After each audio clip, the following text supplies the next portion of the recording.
Hi friends, സാൻട്രം വ്ലോഗിൻ്റെ പുതിയൊരു വീഡിയോയിലേക്ക് സ്വാഗതം. ഞാൻ രമ്യ സന്ദീപ്. എത്ര നശിച്ചു പോയിട്ടുള്ള വഴുതനയാണെങ്കിലും നമുക്ക് നല്ല രീതിയിൽ വളർത്തിക്കൊണ്ട് വന്ന് കായ്ഫലം ലഭിക്കാൻ പറ്റും. അതിനെപ്പറ്റിയാണ് ഇന്ന് നമ്മൾ പറയുന്നത്. ഇത് നമ്മൾ വിത്ത് റിസൾട്ടായിട്ടാണ് കാണിക്കുന്നത്. ഇത് നമ്മുടെ നീളൻ വഴുതനയാണ്, ഹൈബ്രിഡ് നീളൻ വഴുതനയാണിത്. കണ്ടോ, ഏറ്റവും നല്ല രീതിയിൽ തന്നെ കായ്ഫലം ലഭിക്കുന്ന വഴുതനകളിലൊന്നാണിത്. നല്ല ടേസ്റ്റുമാണ്, കാരണം സ്കിന്നിന് ഒത്തിരി കട്ടി വെക്കുകയില്ല. അതുകൊണ്ട് തന്നെ നമുക്ക് ഫ്രൈ ചെയ്തൊക്കെ എടുക്കാനാണെങ്കിൽ നല്ല സൂപ്പർ ടേസ്റ്റാണ്. ആദ്യമേ തന്നെ പറയാം, ഇപ്പം ഇതിൻ്റെ എല്ലാം വിത്തുകൾ നമ്മുടെ കയ്യിലുണ്ട്. 250-ലധികം വെറൈറ്റി വിത്തുകൾ നമ്മുടെ സാൻട്രം ഓൺലൈൻ സ്റ്റോറിൽ ലഭ്യമാണ്. വിത്തുകൾ വേണമെങ്കിൽ നമ്മൾ വാട്സാപ്പ് നമ്പർ കൊടുക്കുന്നുണ്ട്. വാട്സാപ്പിൽ കയറി കാറ്റലോഗ് നോക്കി നിങ്ങൾക്ക് ഓർഡർ ചെയ്യാവുന്നതാണ്. അപ്പോൾ ഇത് നമ്മൾ കഴിഞ്ഞ ജൂൺ മാസത്തിൽ വെച്ചിട്ടുണ്ടായിരുന്ന വഴുതനയാണ്. നമ്മുടെ പല വീഡിയോയിലും ഇത് ആദ്യ സമയത്തൊക്കെ നല്ല രീതിയിൽ വിളഞ്ഞു നിൽക്കുന്ന എല്ലാം നമ്മൾ കാണിച്ചിട്ടുണ്ടായിരുന്നു. അതിനുശേഷം കുറേ അധികം വിളവെടുത്തതിന് ശേഷം ഇതിൻ്റെ കമ്പുകളൊക്കെ ഉണങ്ങി കുറച്ച് പുഴുക്കേടൊക്കെ വന്നു. അന്നേരം നമ്മളിതിനെ കട്ട് ചെയ്ത് നിർത്തി. അപ്പോൾ വഴുതനയുടെ ഏറ്റവും വലിയൊരു പ്രയോജനം ചെയ്യുന്ന ഒരു കാര്യമാണ് പ്രൂണിങ്.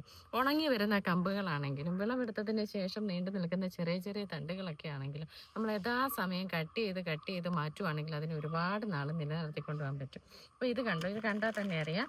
നമ്മൾ തന്നെ ഇതായിരുന്നു നമ്മുടെ പഴയ ചെടിയായിട്ട് നിന്നിട്ടുണ്ടായിരുന്നത്. ഇവിടെ വെച്ച് പുഴുക്കേട് വന്നിട്ടുണ്ടായിരുന്നു. നമ്മളവിടെ സാഫൊക്കെ തേച്ചിട്ട് അതിനെ നിർത്തി. അതങ്ങനെ പൂർണ്ണമായിട്ട് നശിച്ചു പോയില്ല. പിന്നെ വന്നിട്ടുള്ള ഒരു ബ്രാഞ്ചായിരുന്നു ഇത്. ഇത് കേട പിടിച്ച സമയത്ത് തന്നെ ഇതിലെ ശാഖ ഉണ്ടായിരുന്നു. ആ ശാഖ നമ്മൾ കട്ട് ചെയ്തങ്ങ് കളഞ്ഞു. അതിനുശേഷം ഇതിനെ ഇവിടെ ഇങ്ങനെ നിർത്തിയിരിക്കുകയായിരുന്നു. വളവും കൊടുക്കുന്നുണ്ടായിരുന്നു, വെള്ളമൊക്കെ കൊടുക്കുന്നുണ്ടായിരുന്നു. പിന്നെ വന്നിട്ടുണ്ടായിരുന്ന ശാഖയാണിത്. കണ്ടോ, ഇതിലിപ്പോൾ തേണ്ട നല്ലതായിട്ട് കായ്കൾ ലഭിക്കുന്നുണ്ട്.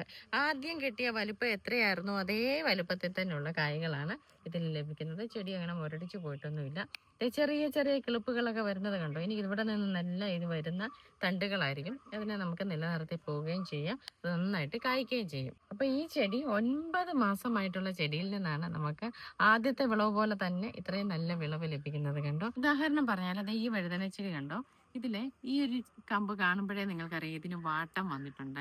എന്നാൽ ഇതിന്റെ തൊട്ടടുത്ത് നിൽക്കുന്ന ഈ ചെടി, ഈ ഇലകൾക്കോ അതിന്റെ തണ്ടിനോ ഒന്നും ഒരു പ്രശ്നമില്ല. അപ്പൊ ഈ വാടി നിൽക്കുന്ന ഈ തണ്ട് നമ്മളങ്ങ് കട്ട് ചെയ്ത് മാറ്റാം. അതിന്റെ ഇവിടെ വെച്ചതിനെ കട്ട് ചെയ്ത് കണ്ടോ, കട്ട് ചെയ്ത് മാറ്റി. ഇനി ഇവിടെ കുറച്ച് സാഫ് തൂത്ത് കൊടുക്കും.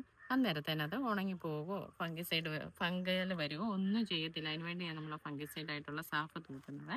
ഇനി ഈ 2 ശാഖകൾ കണ്ടില്ലേ, ഇതിനെ അടിപൊളിയായിട്ട് അങ്ങ് വളരും, നന്നായിട്ട് കായ്ഫലം ലഭിക്കുകയും ചെയ്യും. അപ്പൊ ഇതുപോലെ 1-2 തണ്ടുകളൊക്കെ അല്ലെങ്കിൽ ഇതുപോലെ ശിഖരങ്ങൾ ഉണങ്ങി നിൽക്കുക എന്ന് കാണുമ്പോൾ ചെടി മൊത്തത്തിൽ പിഴുത് കളയണ്ട. ആ ഒരു ഭാഗം മാത്രം കട്ട് ചെയ്ത് മാറ്റുക. ഇപ്പൊ വഴുതനയുടെ ടിപ്പ് എന്താന്ന് വെച്ചാൽ യഥാസമയം പ്രൂൺ ചെയ്ത് കൊടുക്കുക. കറക്റ്റായിട്ട് ഉണങ്ങി വരുന്നതാണെങ്കിലും താഴേന്ന് പഴുത്തു വരുന്ന ഇലയൊക്കെ ആണെങ്കിലും ചെറിയ ചെറിയ ശിഖരങ്ങൾ ഉണങ്ങുന്നതാണെങ്കിലും വിളവെടുത്തതിന് ശേഷം അല്ലെ പൂക്കൾ വന്ന് കരിഞ്ഞു കൊഴിഞ്ഞു പോകും. എല്ലാ പൂക്കളും ഒന്നും കായാവത്തില്ല. അങ്ങനെ കായാവാതെ വരുന്ന പൂക്കളെല്ലാം കട്ട് ചെയ്ത് മാറ്റുക. ഇങ്ങനെയൊക്കെ ചെയ്യുകയാണെങ്കിൽ നിങ്ങളൊന്ന് ചെയ്തു നോക്കൂ, സൂപ്പർ റിസൾട്ട് ആയിരിക്കും. കായ്കൾക്ക് ഒട്ടും തന്നെ വലുപ്പം കുറയാതെ നല്ല വലുപ്പമുള്ള കായ്കൾ ലഭിക്കുകയും ചെയ്യും.